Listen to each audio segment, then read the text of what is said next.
Siwarenje hapo vizuri Deno Shwali. Sasa nani afanye nini yake? Haonekani, fanya tu mambo yako.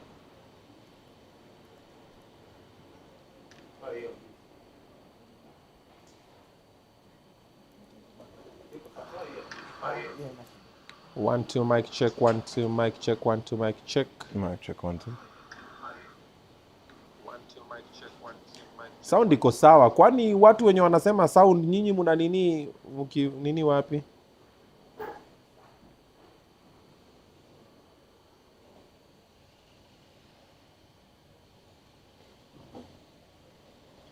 Mama County, si nimetuma odem mali. Moshane ni nini mnaweza chat kwa WhatsApp? Surely.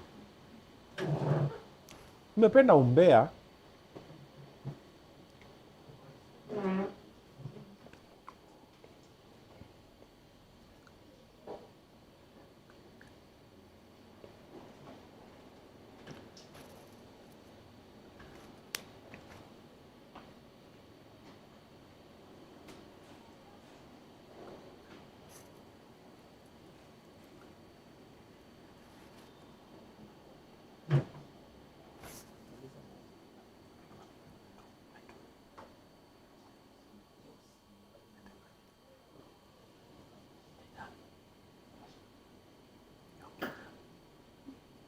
Mic check, one, two. Sound, is that good? All right.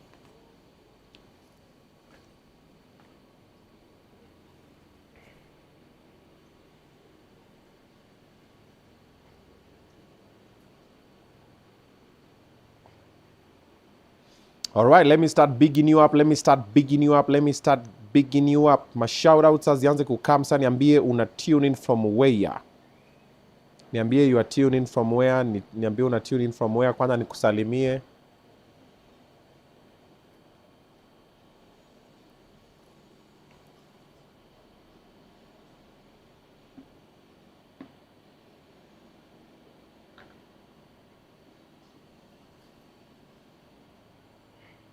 Watu wa Lang'ata, Jocelyn Akinyi tuko ndani. Watu wa Mombasa, Judith Aura, Joska Town, Locked in, Boiling Point, karibu sana. Watu wa UK, karibu from Nakuru, Lena Semanto, welcome. Gaberone, Botswana, tune in. Princess Lona, karibu sana. We have a tune in from Bethlehem. Oh Jesus, is that you? All right, welcome. Anaitwa Obadia. Wow. Huyo ako Bethlehem. Anaitwa Obadia. Huyo ako Bethlehem. All right. Ruiru Bypass, Lucy Wangoi, karibu sana. Watu wa Kasarani, Isipe ndani kabisa, karibu sana. Bondo Dala tuko locked in, karibuni sana.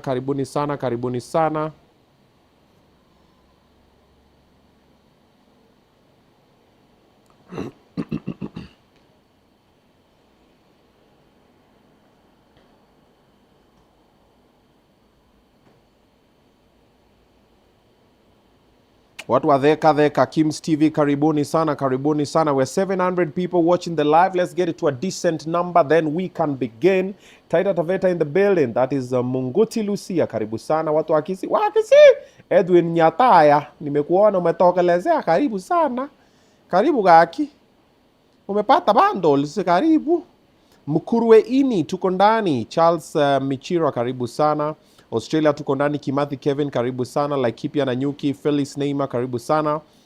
Watu wa Ngong tune in. Lucy Gakombe, karibu sana. Watu wa Mwihoko, Desagu, si Desagu, ni Anne Mwihaki, karibu sana. Lolwen Kisumu, Kenneth Odiwar, karibu sana. Frankfurt Germany locked in, karibu sana. Tuko Kirinyaga, Benin Boys Hospital, karibu sana. Chuka Hayo Obinna, karibu sana. Alrighty, I think we can now begin. So drop for me the introduction. Drop it like it's hot.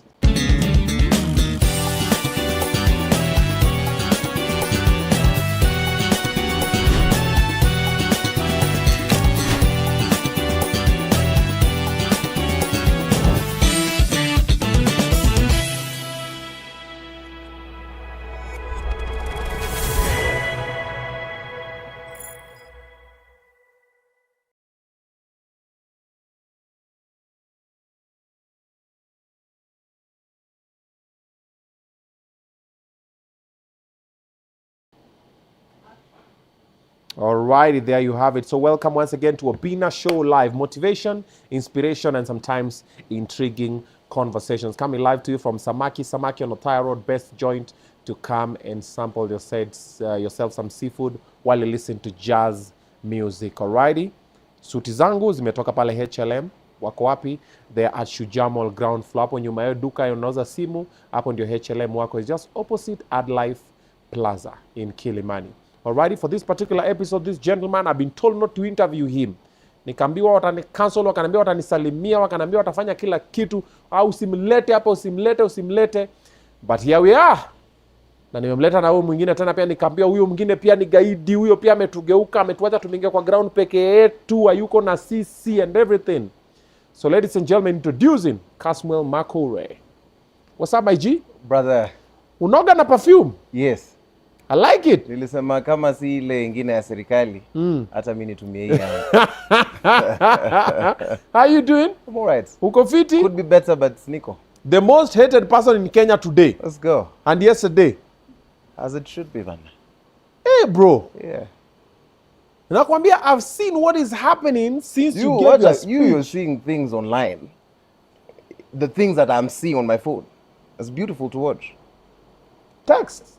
She is coming for you with bad things. Run, bro. Who is she? I don't know, man. People are just sending me really interesting things. It's beautiful to watch. Yeah.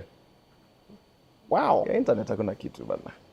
Mimi niliona online wamesema ati watu wanasema oh let's cancel you ukaambia kuni cancel amunitishi. Yes, but 4 months ago, who knew me online? I was a small creator. Yes, I was rather decent and I was talking about certain aspects. Yeah. But I'm happy to be where I was 4 months ago. You can go back to that corner. People like Twitter, for example, I had maybe 400 followers when I started this thing. Sometimes in, I think, of June or July. It does not change the substance of the man that I am. Yes. I did not come to do this for Twitter. No. Okay. Yeah. The only reason, for example, my account was verified is because people were spreading misinformation using accounts that are under my name. But I'm very happy. I'm very happy not to be on socials. Okay. Yeah. That's what I was saying. I'm in the people's hearts. Wakasema ati venye tu atakufanyia nyali hata si yo kukucancel atu wafiche masuti zako na wakunyoe. Kunyolewa sawa. Hata mimi niko hapo. Ati wakunyoe Jordan na wafiche suti zako zote. Tena. See, you know, remember in high school we used to shave bald. The videos of me that are trending on Great Debaters Contest. I was bald. In fact, I loved being bald so bad. I used to be the prefect who was in charge of ensuring people alikuwa amenyoa kama meza. Hair, you're threatening me the appearance and I have a face that only a mother can love. Kunyoa hii tomboya yako nini? These are non-issues to me. No, since you've been bald before, let me ask you, is it true that bald men love better? You've been bald? At the time I was broke. Sasa nani alisema kipara bila pesa ni kidonda. Oh, okay. So I was smart before. Yo, bro, even the comments here, man. Right. No, it's crazy. I can imagine it's absolutely crazy. Yeah, Kasaliti and many other bad names. Totally Kufa Dereva, Kufa Makanga, yes. Naweni Tanboy. Yes. Saliti. Ati Obinna tuna unsubscribe. Mutalisho, useme tuna, sema nina. Right. And then usiseme fanya. Yes. Yeah. See, Obinna tuna, no, just do it. Yeah. Don't rally people on your negativity, all right? This is a news dissemination platform, and we give everybody equal opportunity to converse and talk. Just the fact that someone does not support your ideology does not mean they don't have a right to also support their own ideology. This gentleman was trolled from yesterday, from the day before. Friday. From Friday. Yes. And we were speaking on the weekly show with them on Facebook, and I said a few things. They'll watch them on Wednesday. This is what I said, amongst many other things. I said, we don't know what was happening before and during and after the speech. So this was my perspective. I was saying, guys, instead of just going, no, you betrayed us. No. You don't know what happened before. Maybe he was paid. Maybe he was threatened. Maybe he was fearing for his life. And that space was a hostile zone that if he just stood up and said, Gachagua must go and Ruto must go, he might have not left that place alive. Morara didn't even speak. You've seen what happened. And a few people are paid kidogo here and here na wanageuka. So you never know. So don't be too quick to judge. And if you're in that position, would you have? And we have a lot of people who are very fast to throw stones. Now, akiletwa kwa meza waambie shika hii. There'll be the others say, hey, tano tena. So don't be too quick to judge other people because you don't have an opportunity to sin, or just because your sins are not put in the public platform. So first of all, hear the other side out, then weigh your options. And then opinions differ. Preferences differ. The fact that you like something or you prefer something doesn't mean I have to. Or the fact that I don't like what I like doesn't mean I have to beat you or to corner you because you don't. So let's try and be level-headed individuals before to conclude, alafu tuanze you know. But anyway, amekuja hapa, maswali zile zote mlikuwa mnataka kumuuliza huko Twitter nako amerespond. Andikeni hapa chini. Nitazisoma na atazijibu. Si huko hapa nimemleta. Alright, so let's do that. That would be the right point of action that I would ask us to do. But before that, situmpatie kinywaji kwanza. Yes. Kunywe kitu, roho itulie. Roho itulie kidogo. Kasmuel. Ala. Waje. Hello. Nasikia wewe tu wewe utaki hata kitu kona kala. Hii ya gau. Uko aje? Nashukuru. Sauti inapotea. Usijali ni mambo ya dunia Kasmuel. Sema baba. Usijali. Maisha ni hivyo. Wacha sisi kama wazazi ndio tunakujali. Yes. Ni kupambana tu hapa kule. Uko aje lakini? Ipo. Uko na stress? Ipo wapi? Kama kuna stress unaweza kufanyia borderline massage. Hey. Mimi si PDD. Oh. Massage. We. Suti iko bado. Mimi niko sawa. Yes. Ndio natamani kuigusa. Hey. Nataka tu ndiko. Hapa Mama county wewe PDD. Huku ni wapi? Huku ni wapi? Mama county must go. Yeah. To ensure proper running of this show. We must restrain this young man. Wewe. To ensure guests don't feel sexually harassed. Gaucho toa mkono hapo. Nataka kuhug Kasmuel. Unataka Gaucho ile stool yake pale ya kimini yake. Nani? Gaucho. Ushapiga flash. Mweke hapo kando yake hapo. Shika.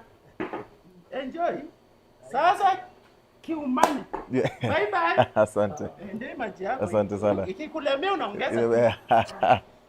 Nimeshukuru. Thank you Obinna. No problemo, karibuni sana. Asante sana. So tusalimie Gaucho pia kwanza ndio tuanze. Sasa unajua microphone natumia hii sasa una unclip tu. Inampatia. Yeah, just unclip tu mpate pia clip hapo and then tumsalimie pia tumkaribishe kwa kipindi. Unaweka aje kimalamala Gaucho shua. Unajua kila kitu lakini kutumia teknolojia. Kurusha mawe tu umejua. Kurusha mawe iko sawa. Ongea hivyo pia. Gaucho ni aje? Niko salama. Uko fiti? Kabisa. Welcome back. Asante. Na umenona? Ni sindano. Sindano gani? Ya kunaona hii maisha imekuwa ngumu sana nidunga sindano. Ndio mtu asikuwekelee umempea mimba. No, ni sindano ya family planning. Mtu asikuwekelee umempea ball. Oh, wow. Yeah. Oh, nice. Karibu hata nimeona mpaka siku hizi unavaa saa. Gaucho. Hii nilipewa na mama. Ulipewa na mama? Oh, nice. Si uenda wakutole nini mbili ndio nini? Watu Waislamu wanavaa. Square yoyo. Unatoa nini hapa inakuwa? Watu Waislamu wanataka wako wetu nini? Unatembea na ujamaa mwambie akupange. Mambo ya t-shirt na jeans wachana nayo. T-shirt na jeans. Sasa hii sijavaa jeans. Na kaki. Kama hii ni kaki. Is the same family. Yeah. Kukua kwa government ni mzuri. Nani amekuwa kwa government? Si uko huko. Si uko DM. Si ODM iko kwa gava. Kusupport agenda kidogo ya government imanishi kwa government. Ningekuja hapa na gari ya iko na bandera. Sasa wale wako kwa government unajua. So una support wa agenda government kidogo. Iko vitu zingine na support ndani. Yeah. Kama kama historia vile baba aliwachilia wanasoja wake watatu wanne wa join ile Kenya kuwe ni Kenya ambayo imebeba kila mtu anafeel ni kama ako ndani ya government, si mambo ya shares. Wakati ilikuwa nabambana watu wasiseme mambo ya shares. Yeah, so iko vitu kidogo na support kama historia ya sasa government wameleta kazi mtaani kwa vijana. Hiyo ni kitu nilikuwa nataka sana, ili rudie vijana wa mtaa wapate kitu ya kufanya. So iko vitu kadhaa. Yeah. Lakini maanishi ya kwamba kila kitu ambao wanafanya na support Z. So you don't feel like also you guys from ODM muli saliti wa Kenya? Because mulikuwa mnapigana mnasema oh this government is bad nini reject, then a few of you get appointed and given powerful positions in the government, all of a sudden hey! I think hakuna watu wa ODM ama mtu wa ODM ambao walisaliti Wakenya wenyewe ambayo wanajifanya wanajua ndio walijisaliti. Wakati sisi tulikuwa kwa maandamano walituambia kwamba tunaharibu biashara yao. Kwa nini sisi tukitulia wao wasiwache tufanye biashara ama tunone? So ni kitu walisema ya kwamba tuwache. Unajua mimi niko na komanda yangu. Wakina Kasmuel ndio kwa na komanda, walikuwa commanderless. Lakini mimi nilikuwa na komanda. Sasa ule komanda yangu akishaniambia hawa watu wamesema ya kwamba turudishe sufuria mahindi natoka kwa shamba ili tukule.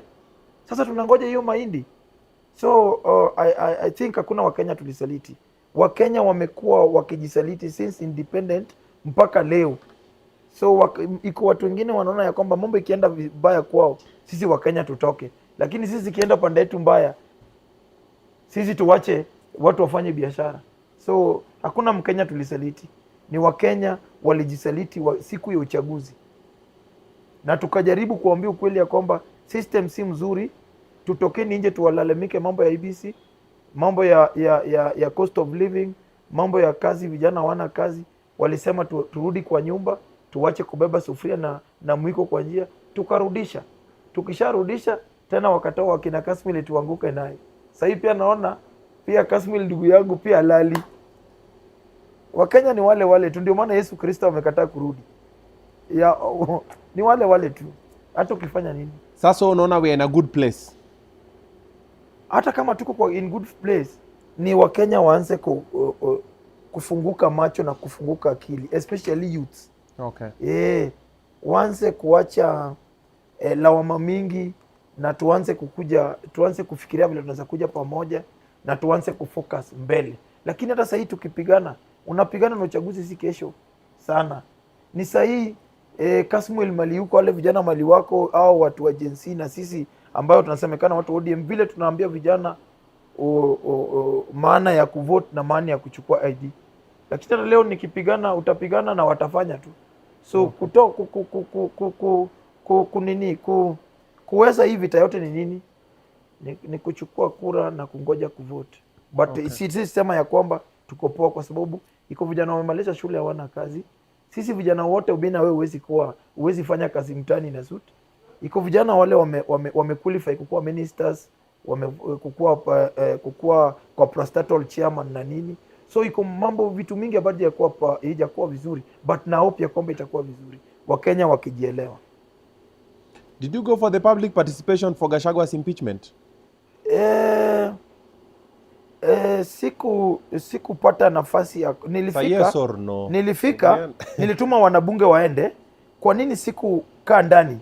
In fact, nikienda kwa njia niliona morara, ikabaki nirudi kwa sababu sasa ile kitu iko kwa social media, mimi ningeonekana sura yangu ingekuwa ndani, wangesema mimi ndio nimefanya nini? Najua tu wa Kenya. Wanajua Gaucho ni mtu wale washaweka kwamba Gaucho ni violent. Wangesema hii mzigo yote ningewekelewa mimi Gaucho ndio amefanya nini? So that's why mimi nilitoka nika nini. But watu wa bunge walikuwa ndani na wakaparticipate. Okay. Yeah. Do you support it? Impeachment ya Gachagua? Yeah. Ningekuwa mbunge ama ingekuwa karatasi hata sasa hivi Saizi, do you support it? 100+1%. Why? Kwa sababu Gachagua wakati waliingia kwa serikali hivi, yeye hakukuwa anaongea mambo ya Kenya. Alikuwa anaongea mambo alikuwa anasema ya kwamba watu wanapewa nini ya serikali kulingana vile ulipiga kura. Yaani alikuwa anaongea juu ya shares. Sasa kama sisi ambao tulikuwa natoka Nyanza, Western Party ya wale wakupigia Kenya Kwanza kura, ufai kukuwa na shares. So yeye alianza kubiri mambo ya shares kutoka kitambo. Kutoka kwa shares akakuja kutuambia ya kwamba yeye ni maumau. Akaanza kutuimbia mambo ya mimi ni maumau, naenda kuimba naenda kuomba kwa mlima, ambayo wewe mwenyewe mnajua historia ya mlima. Watu walikuwa wakienda kuomba kwa mlima. Moses alikuwa anaenda kuomba kwa mlima, alienda na akaturudia na 10 commandments ambao tuko nayo leo. Unaona, yeye anaenda kwa hiyo milima yake, akishuka chini anashuka na mkwajo moja, hata ya mama yake kwake ama watoto wake hana. Unaona, so mimi Gachagua kutoka huko akakuja kusema tena ameweka wireless ya kushika Raila asiingie State House, ameweka mtego. Kumbe hakujua hiyo mtego yeye mwenyewe imemshika. Kama hiyo mtego ya kushika Raila ilishinda Moi, hiyo mtego Kibaki aliweka ikamshinda, Uhuru aliweka hiyo mtego ikamshinda. Ku make it worse, sisi tukishikwa, mtu alikuwa anapanga kama mimi nikikuja kupigwa sel, iko mtu anafanya kufisi ya Gachagua ambayo waliungana na mbunge fulani wa ODM wakuja wanipige ndani kwa sel nikiwekwa hapa Keleleshwa. Kuenda zaidi, Raila akitaka kuuliwa pale Jenga, nani alikuwa anatumana Raila Odinga kuja pigwe risasi, gari yake ipigwe zaidi ya risasi 14. Hiyo gari bado iko kwa nyumba ya kwamba Raila Odinga amezoea watu. So mimi nasema ya kwamba hii mtego ya Gachagua imemshika mwenyewe, na mimi nasema ya kwamba hatutaki deputy president ya mlima, tunataka deputy president ya Kenya. Unaona, then hiyo milima yake yako tuambia ni milima gani anaongelelea? Juu milima tuko na milima ya mfupa ya ng'ombe, hii mguu ya ng'ombe si ni milima, iko watu wanaikula kijiji. Hajui kama tutaki tukunye pia supu ya milima. Milima bado tuko na wasichana wao tumeoa, bado ni milima. Tuko na milima ya mawe. So hajatuambia milima gani tusiguze. Naweza guza msichana kutoka milimani, kumbe Gachagua anakasirika kwa nini nimeguza msichana wao. Naweza nikuta na supu ya ng'ombe tena alalamike kwa nini ama nipate nikizunguka milima hii kawaida. So mimi nasema ya kwamba wacha Gachagua aende akuwe elder ya milima ambao zile watu wanataka kukuwa kingpin, ama mtu anataka kingpin ya kukuwa central huko wanazunguka ile miti ya mgumu wakisema dayo yeye ndiye anasema nani nafaa kuwe. So sasa hii tunataka mtu ambaye anaweza leta Kenya pamoja, si mtu ambaye anaongelelea mambo ya sehemu ile. Hii Nairobi tuko na zaidi ya 47 ukiongeza Wahindi na nini wa Somali. Unaenda mali kama Markiti, unaongea na one language, pale iko Wakisi, pale iko Waluya. Hata kama saa zingine Wakisi na Wajaluo hawana vibanda hapo ndani kwa sababu hawakupata nafasi ya kuweka, lakini kwa Wajaluo na Wakisi wale wanabeba mzigo hapo ndani. Unaenda kuinsight Deputy President wa Republic of Kenya, anaenda kuinsight ya kwamba hiyo area ifai mtu kuguzwa kwa sababu hiyo area ni area yao. Ku make it worse, sipendi saa zingine Sakaja, sitaki urafiki na yeye, sitaki kukuwa rafiki na yeye. Kama sijakuwa na rafiki na yeye miaka 2, hii nyingine 3 imebaki, sitaki kuwa rafiki. Lakini ukweli kwamba iko vitu ambayo Uhuru Kenyatta alifanya, ambayo yani Kibaki alianza, ambayo ilikuja kumalizwa na Uhuru. Iko vitu ambayo Uhuru alianza ambayo sasa inataka kuanza kumalizwa na Ruto. The same Sakaja, hii plan ya Markiti ilianza na kina Meya Majiwa na George Ladwa through Philip Kisia na Gakuo. So iko plan hiyo wakati Margaret Wajiru alikuwa housing, sijui alikuwa assistant minister hiyo wakati. Iko kuwa mambo na county government, tulikuwa bado kwa ile councillor. Unaona? So iko vitu Sakaja anafanya ambayo ilikuwa kwa plan, si yeye, ilikuwa wakati wa councillor Philip Kisia, Gakuo na hao wengine. Unakuja kusema ya kwamba Sakaja amezoea watu. Yes, naweza kuwa simpendi, lakini isikuwe deputy president ambaye anafaa iunganishe watu, ana represent bandera ya Kenya. Unakuja kutuambia ya kwamba eti Nairobi hii lazima tuone nani nakuwa. Hiyo ni dunia gani? So mimi nasema ya kwamba, na naomba wabunge wetu ya kwamba wanasema ya kwamba niliona watu wakisema eti kufa dereva, sijui kufa Makamba, kufa dereva. Dereva kikufa mpaka abiria watakufa. So hatuko ready kukufa sasa hii. So kitu ya kwanza, makanga haendangi driving school. Mtu anaendanga driving school ni driver. So wacha kwanza driver akue, tuue makanga, then makanga mwingine tutapata huko kwa njia. So mambo ya kukufa makanga tunamalizana na makanga kesho. Okay. So mimi na support hiyo. Katerina, where's my logo on the screen for Obinna TV? But it's not been sent yet. Right? So see, when it's sent is when, okay. Gaucho, Yeah. wacha nimalizane nayo kwanza because mambo ya Kasmuel ni mingi. You just drink your water, be ready. Unaona, wacha tumalize na Gaucho.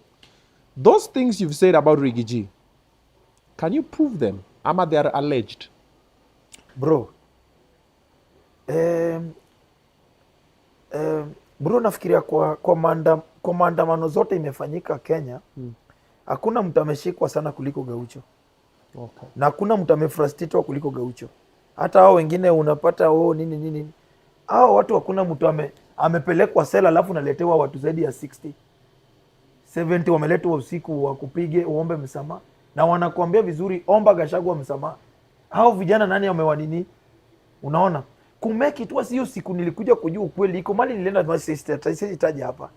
Lakini iko mali uhusiano yangu na wabunge wengine katika hata chama yetu ilirudi chini. Unaona? Wakati nilienda matanga fulani kijana mmoja akaropokwa. Ya kwamba mimi tulipewa do tuende tupige Gaucho cell. The same people hao ndio walienda kupiga Gaucho, kupiga Moshi 1 hour akipelekwa Soweto. Unaona? So iko watu walikuja wakaingia kwa power wakasahau. Example ndugu yangu Obinna na hata Wakenya ambao wana watch. Mtu kama Raila Odinga uwezi kuja na uanze kujaribu ya kwamba unataka kumfrustrate sana, kwa sababu hizi vitu leo hata hii kuweka constitution ambayo Deputy President anataka kufeel ya kwamba yeye anataka kuwa equal to president, ni Raila Odinga ndio leta hii constitution to wakabadilisha 2010. So mtu kama ule ana need respect yake, na mimi nikimsupport pia na need ya kwamba niko kwa line yake. Hakuna haja utume mtu umiza. Ni kama sasa mimi nichoree Kasmuel juu leo kesho Raila Odinga niseme ni president. Hasa mimi natumia ofisi yake kutuma mapolisi eti wampige ndani wamuue. Unaona? So mimi nasema ya kwamba Gachagua ameonyesha ukabila ya hali ya juu. So mimi sitaki kujua nani atakuwa hapo.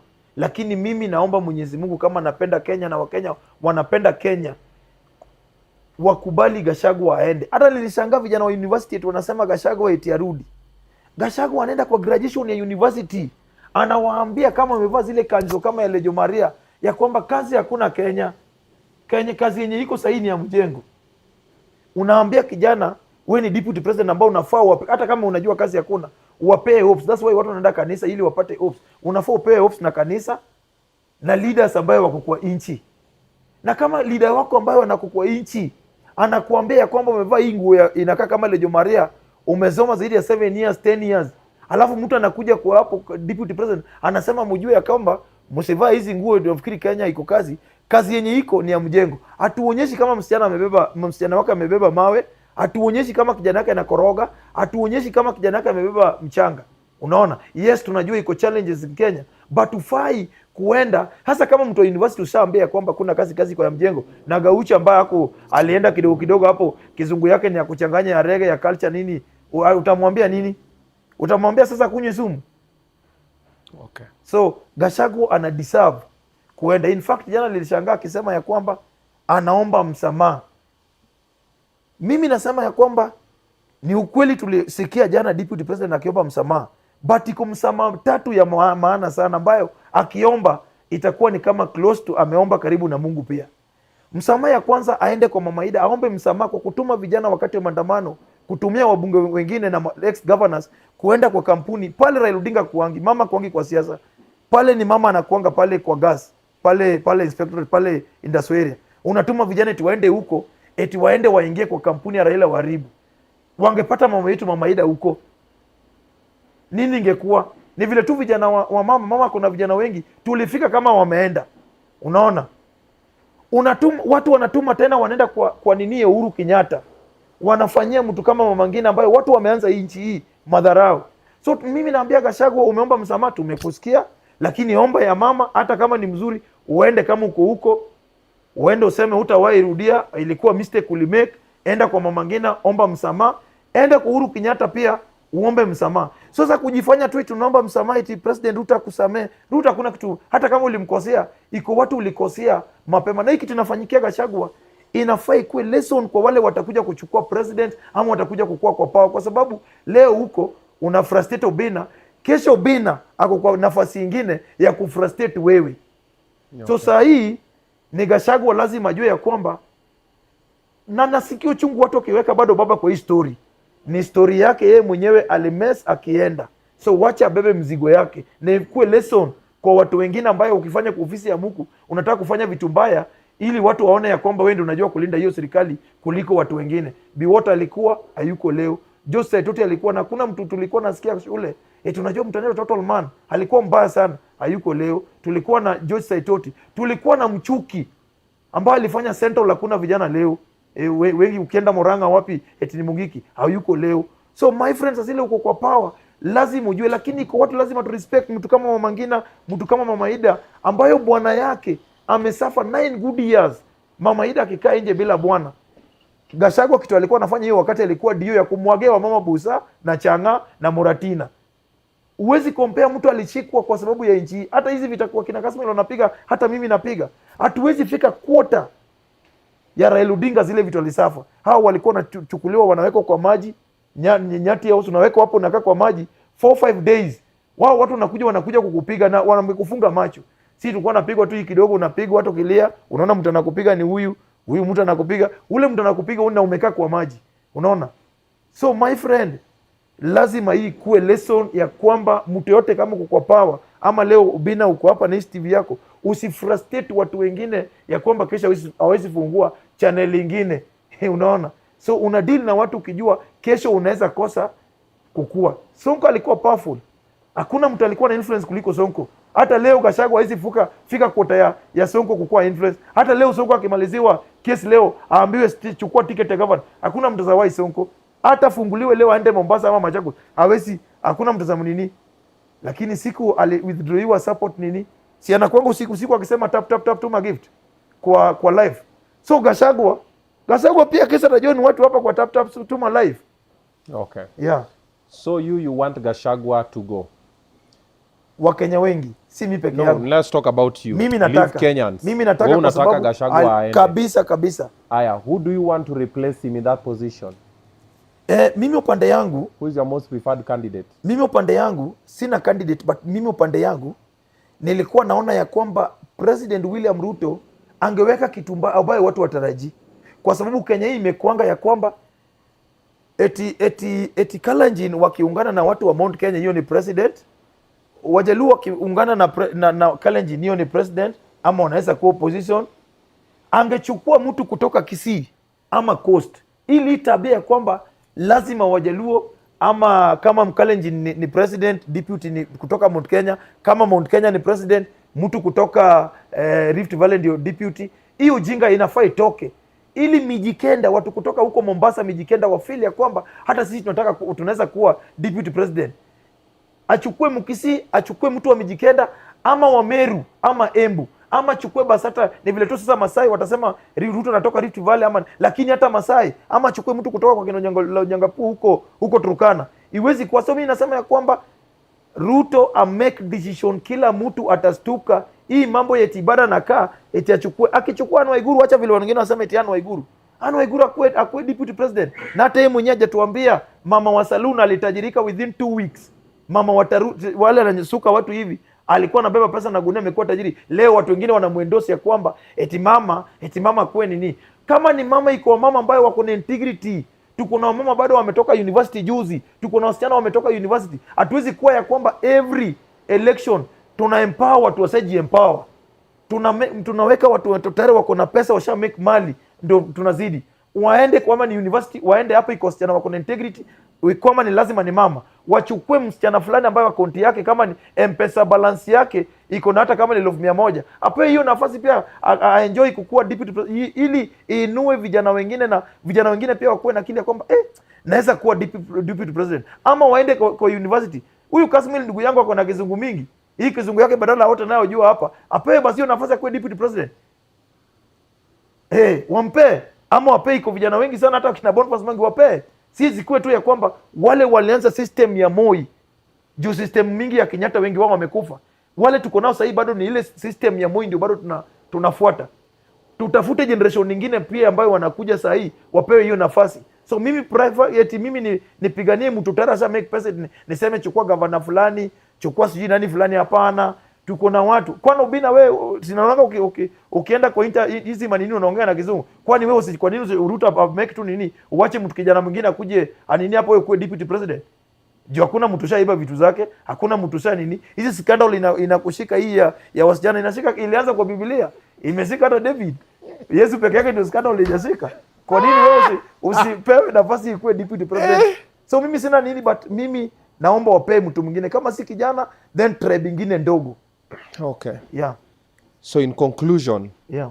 Gaucho, now we're just doing a poll, and I want, where is Hunter? Can you put, do you guys know how to put a poll? Find Hunter.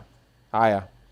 So, Rigiji aende peke yake, Rigiji aende na Ruto, Ruto aende peke yake, ama none of the above.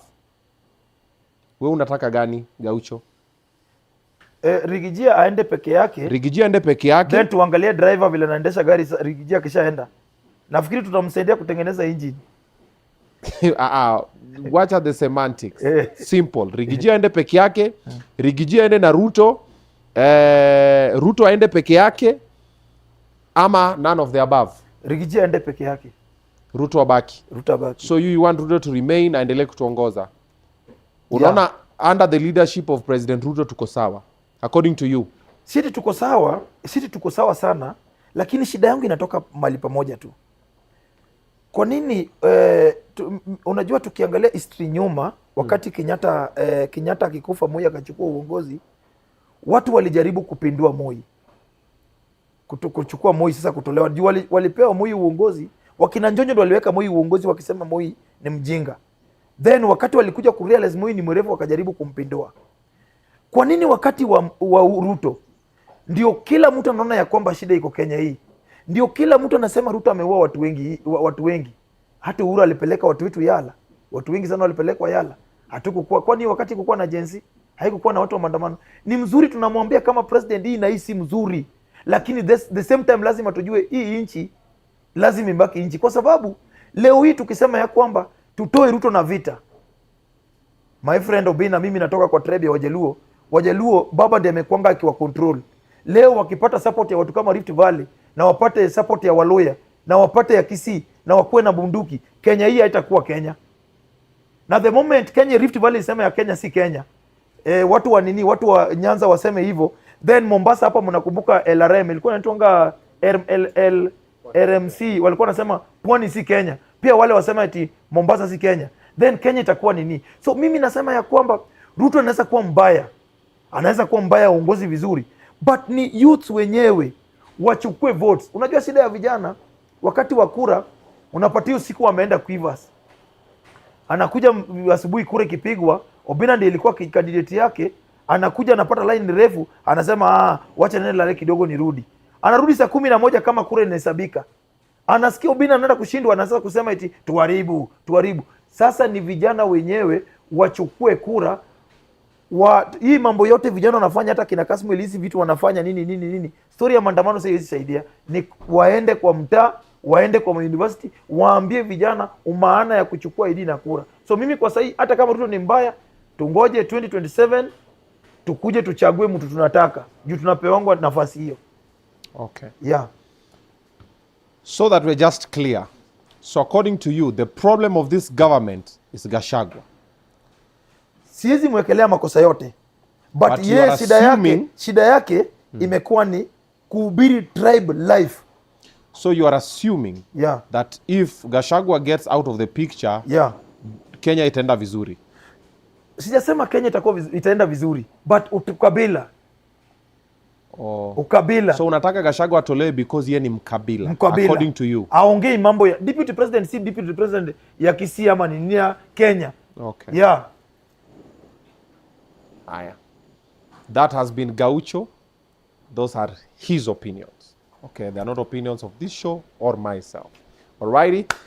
Sasa tuko na Kasmuel. Patia Kasmuel microphone sasa. Mambo ichemuke sasa. Right before we get to that one, let me let you know this show has been powered by Mozart Bet. Alrighty? Our Aviator A1. Ngurumisha ndege hapo teke unaingia mozartbet.co.ke. unangurumisha ndege, and also you can try your hand at the casino. Yes, we have a jackpot, mega jackpot that's happening, 2 million shillings up for grabs, and you can play from as little as 10 bob. 10 bob, 20 bob, 200 bob, unajaribu, you try your hand at the, you get to spin it, try your luck. Ukiangukia, unaniambia Obinna ni aje nipata kitu wa Mozart bet mazee, wacha nijaribu mazee. And they have the greatest odds. Yes, so unajua kuna game na kama unaekelea unataka kuanguka na odds, try the ones for Mozart bet. Alrighty? Having said that, this what we do here is called production. We do video production. Unatusikiza na audio, unatuona kwa visuals ni nini. You get to learn this in school. How about you go to Gold Child Media Institute and you get to harness this skill. Alright, their intake is ongoing. Wakaribu kurapa because masomo ya Oktoba ndio inaanza. Sa changamka teke teke. Their details are on the screen. Do the needful. I'm hosting 2 gentlemen today. I was told not to host them. Nimeambiwa hata naona comments zingine hapa, Obinna tunaenda kukucancel, Obinna tunasubscribe, nini. Why is this happening?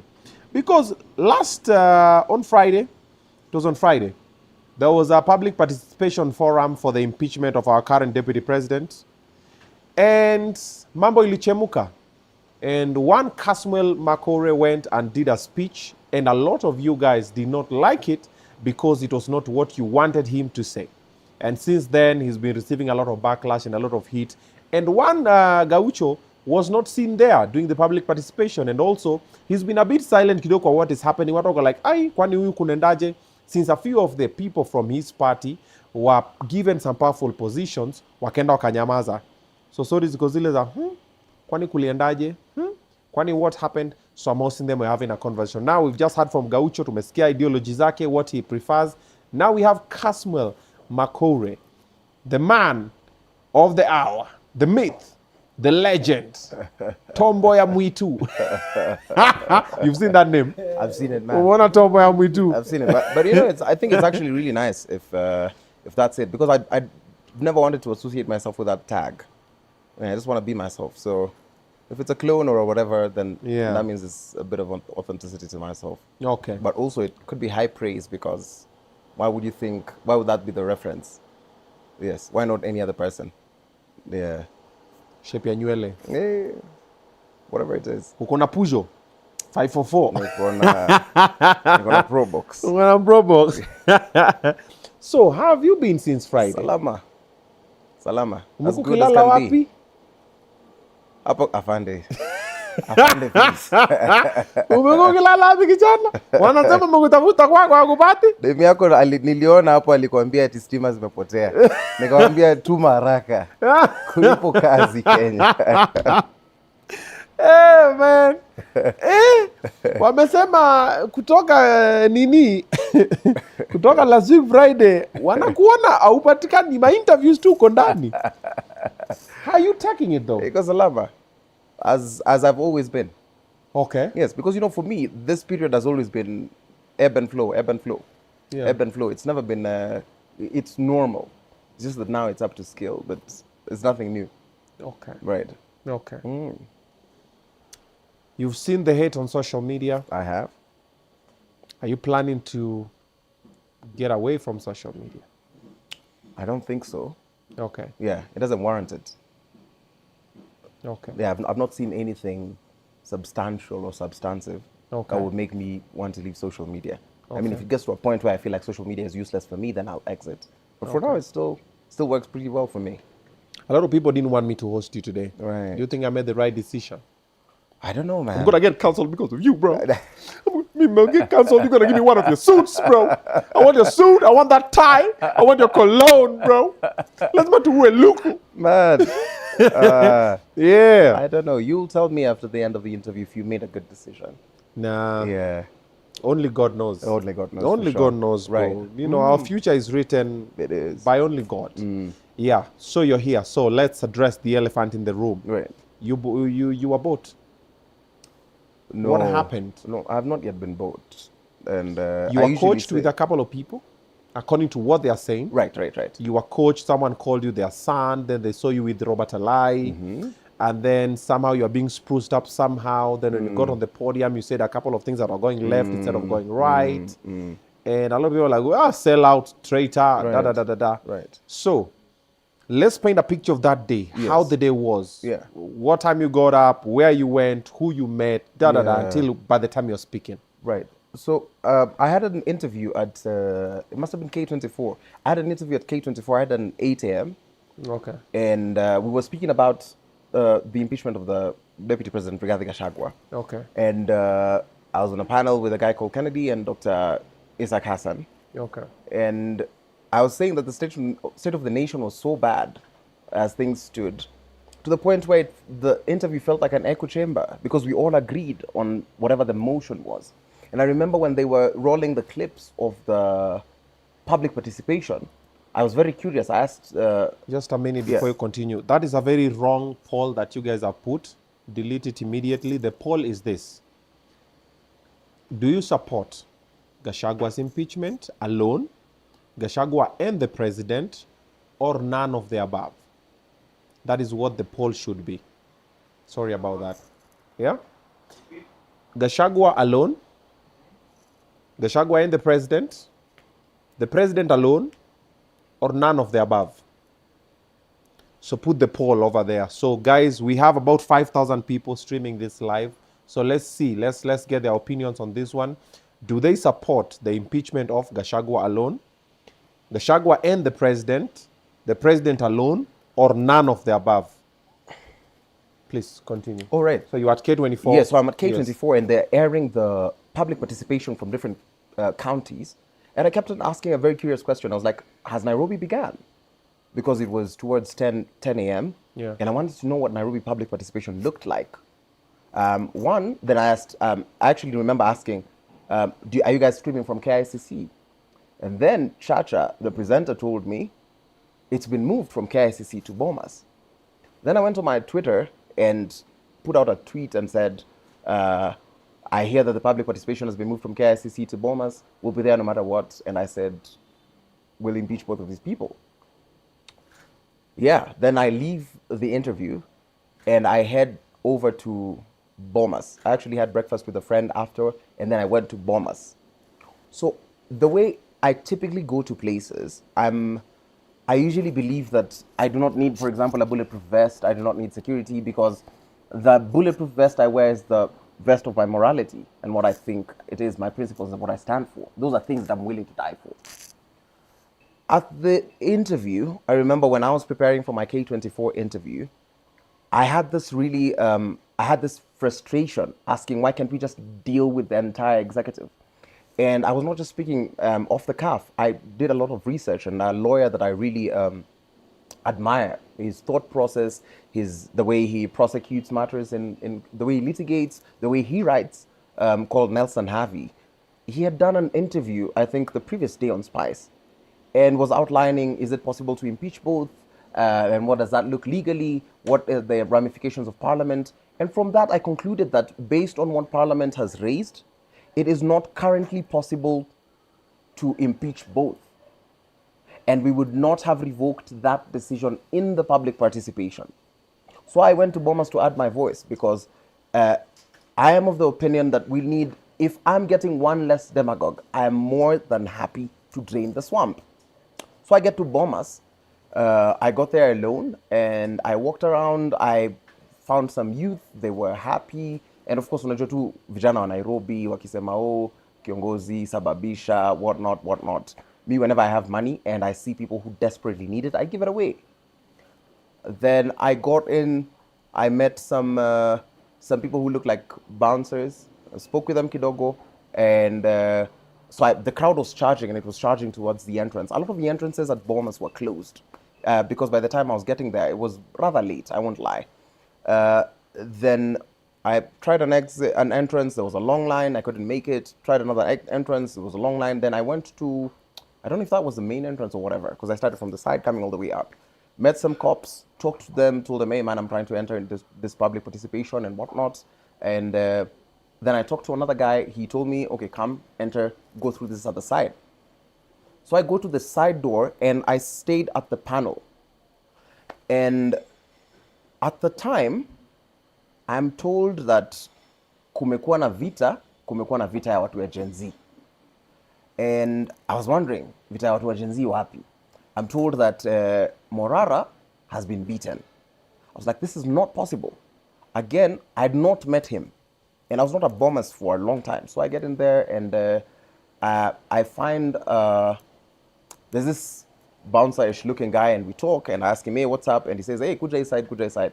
The place I stand, there's a young lady who's on the other side, and he said, hata ndo ule Gen Z mwingine pale, kama umekuja kutuharibia hapa mkutano ama kuongea hizo vitu zako utatujua. At the time, there are a few young men who were standing where I was, and they start roughing me up and telling me, hey, wewe umekuja hapa kufanya nini. In my head, I thought they were going to rob me. And remember, I was wearing some tuxedo. And I was like, hey, mazee, sijui if I break my phones. Then I ran into a place where I think it was the VIP holding area where they were having tea and whatnot. So I sit in there, and the ladies, the waitresses who were there, they tell me, hey, mazee, you just sit here. It's risky out there and whatnot. And we just start talking and those kinds of things.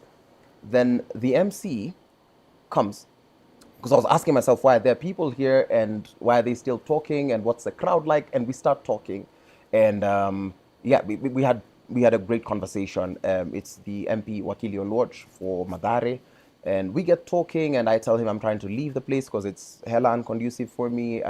Just scared because I didn't come here with the team, but I was like, I'm scared for my phones. So he told me, give your phones to this person. And this is after our conversation. We had a really interesting conversation, asked him, what does politics look like? What are you guys thinking and whatnot? So I get in there. But then he said, no, if you don't want to leave, then you could just come and sit. That's how I get onto the podium. Then I start working my way into the crowd, talking to these people. Then I met two MCAs, and we talked. We had a great time. And then I asked about the motion. I asked, what is the ground saying? Because, you just don't walk into a meeting that you've not mobilized and think you can say whatever it is. That's what I realized. That's how I enter any place. Even when we went to court on Tuesday, I sneak in, I ask, what are the people saying? And then we figure it out. Then I see Alai, with whom I've had online tiffs forever. And I was like, this is a chance for us to stick, because there's a video that he had put out and I thought had a lot of sense. So I walk over. And now I'm in the dais. And people are doing public participation, and people are given the mic. They go to speak huko chini. When the leader of the program gets, I think now the person who requested the mic from me was an MCA I was seated next to. And for a very long time, we'd been trying to go to their word, but we just never made it happen. So he goes and he asks, and he says, there's a microphone. Tarara. We spoke, and he was like, oh yeah, you sound like a cool guy. Then he requests the microphone for me, and then that leader of the program, the MP, says that I should come and speak. Then he ushers me to speak onto the podium.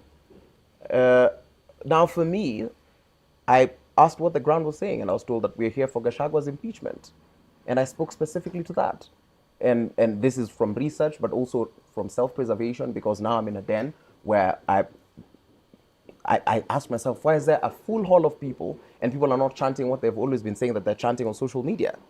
But also, this was a very unique opportunity to say to these people's faces what I've always said online. So I go ahead, and I was rather nervous. If you watch that clip, I'm kind of shaky. I'm saying Viva Gen Z, Viva, and everyone's saying Viva. Gen Z Hoye. Normally, there's a very specific chant that Gen Z starts singing and chanting. And I was wondering, if you guys are here, why aren't you saying that? Why aren't you saying, oh, Ruto must go, for example? And I was like, fine. I stick to the issues. And for me, that was a very personal position. This is a personal position that I am very unrepentant of. I will prosecute matters one by one, because I have seen the effectiveness of how, when we rallied together around the finance bill, we got it to get done. Then certain voices started telling us, oh, now we can demand for the cabinet, demand for the resignation. Then all of it just crumbled. And we ended up being we lost lives. We were called treasonous criminals, property was lost, and we put our bodies on the streets, and we got nothing out of it. That's what my personal opinion has been. On to speaking up to, so that's what it was. Then I make a speech, and I talk about healthcare, I talk about education, I talk about unemployment, and about the impeachment, because it's a thing that I actually support. That I think the Deputy President does not serve the best interest for the country. He does not speak to Article 20, does not speak to Article 90, does not speak to, I think, is it 87? And for me, as I've always maintained, with that ruthless focus, with the surgical precision, if this is what it means, if this is what Parliament has brought us, this is a Parliament that I've consistently disagreed with, but they're doing one thing right. They're giving me the right impeachment motion. This means that they have the capacity for good. It is in that legislative house that bills are made, that laws are made, and if this is a precedence they are setting, I think it's a thing which progressively we can have, and then figure out how to proceed from there. Are we going to start a motion against impeaching the president? If they've not tabled it on the house, on the floor, I think I'm sick and tired of going to the streets and seeing other people's children die just for clout. I'm sick and tired of going to the streets for entire days for no apparent reason, then other people perform a capture harvest. So that's my line of reasoning. As unpopular as it were, I went there and I said I'm very unrepentant about my speech because I'm very clear about where I'm trying to go and what liberation looks like in my mind. That there are people who will see the bigger picture much, much later, and that's on them. That's not on me. So I asked, and I remember being very confused, asking, what about my speech was wrong? Then I come to later understand that it's because I did not speak about the attack of Morara, which is a thing that is rather despicable and rather shameful, that violence would be meted upon a young person in Kenya. And I would see why people would be outraged, but I did not witness it. So I could not speak upon something that I had not witnessed. I just heard about it, but I didn't know. I could not verify. I had not seen. I much later now, when I'm receiving calls, I was like, have I blundered somewhere? What? Because I remember texting my friends, did I say something wrong at Bomas? Then now I'm being told, hey, why didn't you speak about the violence meted on Morara? In my head, I'm like, one, I wasn't following the proceedings online because I did not have my phones. I had given them to Mheshimiwa's bodyguard, and I'm so grateful actually to him because I don't know how I would have navigated that space if he had not been so kind. So that's what the Bomas experience looks like for me, and that's why it's a rather confusing experience. I'm like, if this is what gets me cancelled, then I'm totally fine. Okay. Yes. So, Katrina, you guys have put the wrong poll again. Even the comment section, everybody, wrong poll. That's not what we said we are putting here. Kwani mumelipwa? Mumewambia ni akina nani? You are 4 people over there. Guys, come on, man. Really? One job. One. Put a poll. One. See, if we can't do it, see, now we leave the work for someone who can do it. Sindio, one poll. We are putting one poll 50 different times. We're just rotating over the same thing. You're putting the wrong poll again and again and again. Umepatiwa pesa? Nyinyi pia ni sellout. Oh, sellout. Nikawa sellout. Just typing. Do you support impeachment of 1, Rigiji, 2, the president and Rigiji, 3, the president, 4, none of the above? How hard can that be? Katrina, Jose, Deno, Hunter, anybody, Onesimus, Jerry, Suicidie, Korir, Omosh, Munez, somebody, anybody. A poll. Who would you choose? Why are we writing who would you choose? Did we say we're choosing anybody? You've returned the same poll. Who would you choose? We're choosing people for what? It's written here, who would you choose? Who would you choose? Gachagua alone, Gachagua and the president alone, none of the above. Are we choosing people? Come on, man, let's do better. Anyway, Poleni, Gaucho, you are saying something? Yeah, si Mike ndio hii sasa.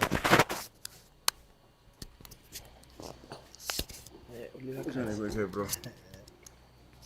You know, Gaucho is my big brother. This is the only person who stood with me during maandamano. Hata wakati mobilize against. Na hapo bado sijamsamea. Tutakapochukua serikali huyu ataona. Haina shida.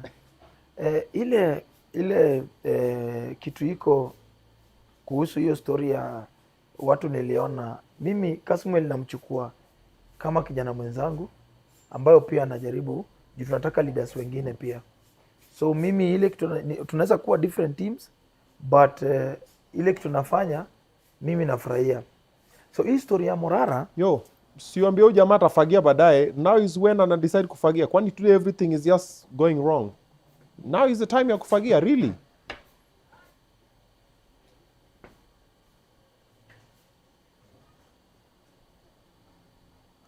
Pole maze, mambo imechemuka maze. You know when you see things just happening like this, I'm like, come on man.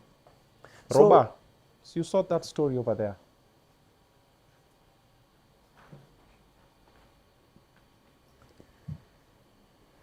Anyway, Gaucho pole. I'm also trying to husa. Yeah, I think I need to lemon water. Yeah, asante.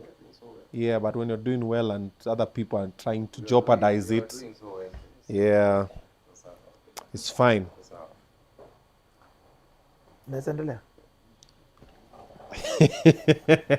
Comment ni moto. That is my first time seeing Judas live. Oh, huyo ni wewe ama ni wewe? Oh, ni wewe? Judas is karaoke. So, upande yangu sisi defend Kasmuel, but nimekuwa kwa siasa. Sijui Morara nimemjua juzi, Kasmuel nimemjua juzi. So sisi jua vile wamekuwa kwa politics, lakini mimi nimekuwa kidogo. Although sija succeed kukua parliament ama MCA, but kwa uwezo wa Mwenyezi Mungu nitakuwa. So ile kitu nashindwa, kwa nini watu wanalaumu Kasmuel kwa shida ya Morara? Unaona, sijui kwa nini watu wanaendelea ni kama mimi. You guys have gotten this thing wrong. People don't even have an issue with the Morara situation. Watu walisema, watu wagani? Kasmuel, niliona watu wakisema kwa nini Kasmuel hakutoa speech kuhusu Morara. Unaona? No, the issue is because you only said Rigiji should be impeached and you've been saying Ruto must go, Rigiji must go. Then you go there, then all of a sudden it's just Rigiji, then now you're on the side of the president. If I pull out for you, even everyone here, I think for the messages I was sent. So the issue is Morara. See, look, I've sold him out. So, bro, yes, me, that's on my side. Because maybe on different sides of social media. But that's one of the things which I'm seeing a lot of people tell me, that why didn't you speak about the issue? Why did you what? And I'm like, why would I organize? If there's anything I've done nothing but support Morara's endeavors. If anything, I've contributed to the kitty. Even it's stuff that I pursue. We've taken meetings together. Things that people now might not be privy to. But we've also taken some meetings together, even in some very high places. So I didn't understand what that was about. But if it's about saying Rigathi must go and Ruto must go, in my head, and this I'm very unrepentant about. I have seen what this organization has brought to this country. I have seen how we were effective after finance bill, and then, nane, when the government had an attempt on my life, I was turned into a meme, right? Into the person who's running. And now people shifted the entire conversation. People forgot everything that I was doing, agitating for better governance, accountability, the war on corruption, and everything. People shifted that conversation, telling me that I should have gone for the marathon. Even very, very powerful political voices. I sat down and said that these people think that I'm a spectacle. But there's only so much I can do. I am not in any elective position. I am a Kenyan, an active citizen who had the chance to collect a lot of funding from the diaspora. A lot of this funding, and when we start talking about funding of these frontliners, that is another kind of worms. A lot of this money that was coming in from diaspora, I had a great chance, a perfect chance to take it. I refused. I said I do not have channels for accountability. I had the chance to set up an organization. Of all these frontliners, I'm the only person who does not have an organization. I have been consistently accused that I do not know how to capitalize on my fame. Now, what I said is I am no longer, and I remember I said this on an interview last week, one of the biggest blunders I made is I surrendered myself to public opinion. I surrendered myself to the whims of the public. So if the public says this, I said nowadays going forward. Because, see, I was part of a leaderless movement. You cannot castigate me if I am not your leader. Yes, if you had given me the position and owned me, because consistently, I have been called a sellout, I've been called a traitor. That's why I'm unfazed by all these attacks that are coming out now, because they are the things which people have consistently said. People have consistently called me a traitor. People have consistently called me a government agent. They say, why are you not arrested? If I'm almost killed, they say, why didn't you die? Why didn't you receive violence? And I said, my honest part is what I will do. When I went to Bomas, I thought we were going to talk about impeaching both. Nikaskiza ground. Because our ideology must morph into a praxeology. And I do not care what anybody says. I might have the best ideas, but if the Kenyans are not ready for those ideas, there's a very simple question that, for example, we would have asked, who should deputize William Ruto if you ask me? Are we devoid of characters who can be deputies? Is Okiya Omtata not a man of integrity who can hold that office? Is Crystal Asige, the nominated MP, senator, not a good enough fit for that office? Is Shifa Okore not a good enough candidate for that office? Heck, is Ruben Kigame not good enough for that office? We're not devoid of people. But in my head, and after studying the law, I spent the night studying. I consulted the legal minds by looking at their interviews. They said it is not possible. I went there. Even in my interview here, that I said this is a narrowed conversation. But now that, be it as it may that we've reduced it to Rigathi, I will focus and ensure that as much as I can push it, I will push it. So I went to Bomas, nikaskiza ground. Show me videos of people chanting Ruto must go in Bomas. You get into a place, nasema if I can get one, then I will get one. I live to fight another day. Whatever the ramifications of that are, whatever that would cost me, for me, I'm very clear in my mind. I will follow this process. Then if they start another process, I will also follow it. But if these processes have to rise from popular initiative, the people also have to take accountability. Because the people who are talking smack and asking me, why didn't you say both, impeach both? Why didn't you speak upon what? Where were those people? Why weren't those people at Bomas? Are their lives more important than mine? Am I a child of a lesser mother? Am I a child of a lesser God? That now all you want to do is put all your blame, all your responsibilities, you want to put them on me. You've not given me any elected position. You've not funded me. Heck, the only time Kenyans sent me money is when they were making fun of my shoes. All the things that I was doing during my andamano have always been reduced to my suits. And then they said, the man does not have a shoe game. When I went to Endarasha, now they looked at it and they said, oh, how comes we've never even bought this man a pair of shoes? That's the only time Kenyans sent me money. I've never once asked for money from Kenyans. These people have never owned me. These people have never said, hey, listen, this man is doing a great job. How about we empower him? Nobody has done that. And if you see now, everyone is now calling me all sorts of names, or calling me an eloquent whatever. And I sit down and I say, there's only so much I can do as an active citizen. I have not worked ever since I need my andamano because my schedules have oscillated very greatly. I was doing very well for myself as a music educator and as a music performer. But now, I cannot attend my lessons in schedule because you wake up in the morning saying, thank God it's such a beautiful day. By noon, mmeshikwa. Munaenda kutoa marafiki zenyu jela. I'm doing so badly for my clients. It's gotten to the point where I have to recalibrate what work looks like. Then all the Kenyans want to do is castigate me. Kenyans only want to own me when I'm saying the things they want to hear. They never show up for protests. They don't. After we did the mega finance bill demonstrations, they started laughing at us and mocking us. I have not missed a single protest. But they still call me a government agent. But you know the good thing is, I said, a revolution is not a popularity contest. I'm not here to be loved by anybody. I did not go to the streets because I'm not loved. I'm very loved at home. I have very functional friendship circles. But I went to the streets with a very clear agenda, knowing that this is how I can effect change. I was hoping that we would do it together, through popular demand, through demonstrations. But we stopped at Nane Nane. It was reduced to a spectacle. People keep on laughing at me saying that you make such a good runner, you make such a good marathoner. They keep on saying, oh, leaderless, leaderless. When I walk into the streets, what do people call me? They start shouting Gen Z, Gen Z. So people they want to give me the tag without portfolio. So you want me to die. You want me to die for you so that I prove myself with something. When I was on the streets, we were told, do not form a political party. We respected that. When our younger siblings, Akina Anini, Akina Nani, some guys, they tried forming a political party. We bashed those people. I went and defended them and said, while of course, while there are nitty-gritties to the story, but if they wanted to form a political party, we are fighting for a democratic space. Let them form it. If we think it is good, we join. If we think it is bad, we join another political party. But sasa, mimi sasa nimekaa. Everyone wants to tell me, oh, relevancy yako iliisha, oh, sijui nini. When I do things in the communities, nobody reposts. When we go to do civic education, I go to do every single day. I ensure at least I meet with some border people. I get into the communities. We do all those small organizings. When we post those kinds of things, it gets 2,000, 3,000 views. Of course, we don't do it for the views. But one sijui blunder, one photo, or one thing when I start insulting somebody, those are the things that trend. So people are using me as a caricature, and that's what I said. I am sick and tired of doing that kind of thing. I will not do it. And that's why I said, for that specific issue, I am willing to go against the tide. If I had the chance to make a speech on Friday, I would just even be more eloquent. One, and say Gachagua has to go. Two, advance the agenda of the people, as I did. I would not change anything about my speech.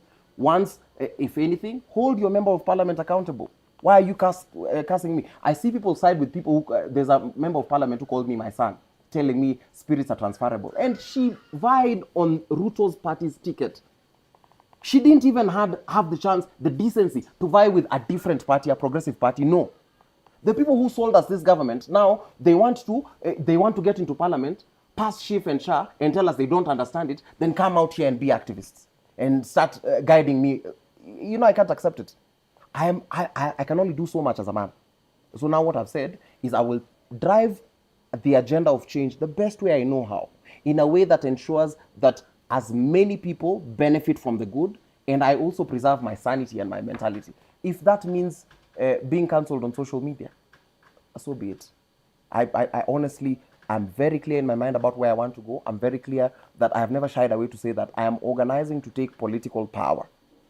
Now I am taking the political scientific route. I'm prosecuting this thing very scientifically. Yes, and so if you want to relegate me to a particular space, I've always said it. I'm organizing to take political power. If it is not in 2027, it is in the near future, but at some point. And maybe I might wake up next year, and that's not part of my resolutions. But for now, as I'm organizing to take political power, I have to, one, ensure that I understand how the political space works. The people who are not in the political space do not know anything about how this political space works, apart from the fact that they cast a vote. You go to school and you study. And there are a lot of things that will show up mbele. These people have not even cancelled me yet. I've even started seeing people circulating the photo of me and Right Honorable Raila Odinga.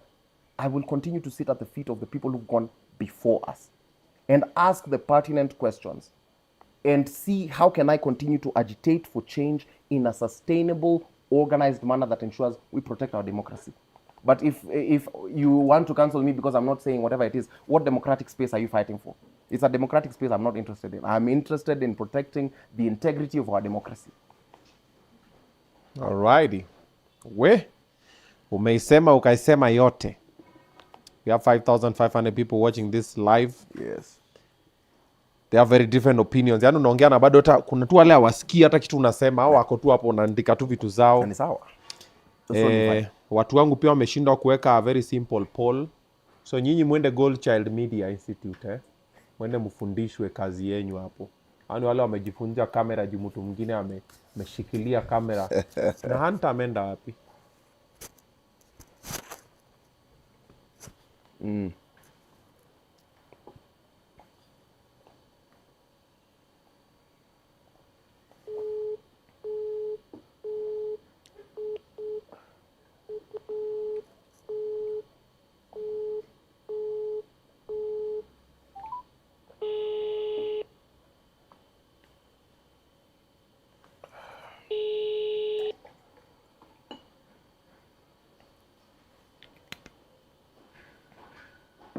Where are you? Hapa hivi kidogo tu. Ya watu wako wameshindwa kufanya kazi hapa.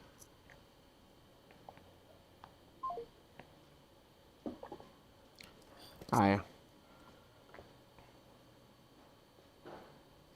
Tuende kwa maswali. Walete maswali? Zote bana. Haya. Leteni maswali now. If anybody has an important question, uliza.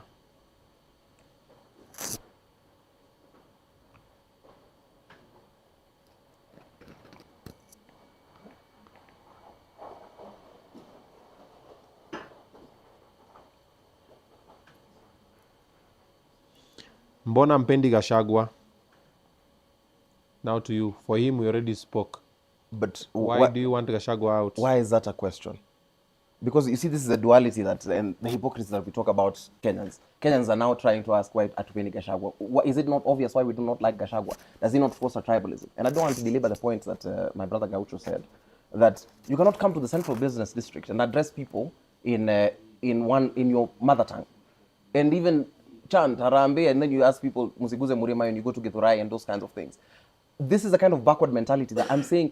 Mimi hata nikipata MCA anaimpeachiwa, nitafocus tu hapo. But you'll find Kenyans saying, impeach the MCA, also impeach the MP, vunja bunge, so that For me now, it is just nothing but ruthless focus. Whenever I find the opportunity to remove a backward leader, to remove a leader who does not serve the interest of the people, I am going to be for it. And Gachagua is clearly not it. Even the people of Mount Kenya, if you're to have an honest conversation about the community, because a lot of people are trying to make this tribal, does he serve the interests of the people of Mount Kenya? Nataka ujiulize swali hilo. Ujiulize kwamba kama naibu wetu wa rais ambaye anafaa kuwa anashughulikia maslahi na matakwa ya Wakenya wote, anashughulikia interests zenyu kama watu kama Mount Kenya, ama anawatumia tu as a voting block. We need to remind ourselves that at the end, after we are done with an election, there's no tribalism. I don't ask myself who owns samaki. I don't ask myself hii matatu ni ya nani before niingie. Kwa hivyo tusijaribu kufanya mambo haya yakae ni kama ni mambo ya kikabila. Si mambo ya kikabila, lakini yeye ni mkabila. Tumeambiwa kwamba tunaripoti ya kwamba ni binafsi, na hayo ndio mambo ambayo tunasema kama utaketi katika kiti, useme wewe katika kiti cha urais au unaibu wa urais, kuna mambo ambayo tutakubali kama Wakenya. Okay. Ask him why he didn't condemn the attack of Morara. Patrick Ondieki already spoke about that one. Umekuja late kidogo kwa kipindi. Sarudi tu nyuma, rewind. Utaweka nini? What is his stand about Ruto? Does he want Ruto to keep being the president? That's Emmanuel. Of course he already not. spoke about that one as well. Yeah, he spoke about that one as well. Rewind to interview kidogo tu ameongejea hiyo. At dare him to say Ruto must go. Oh, he said Ruto must go. Why do I have to dare him to say that? No.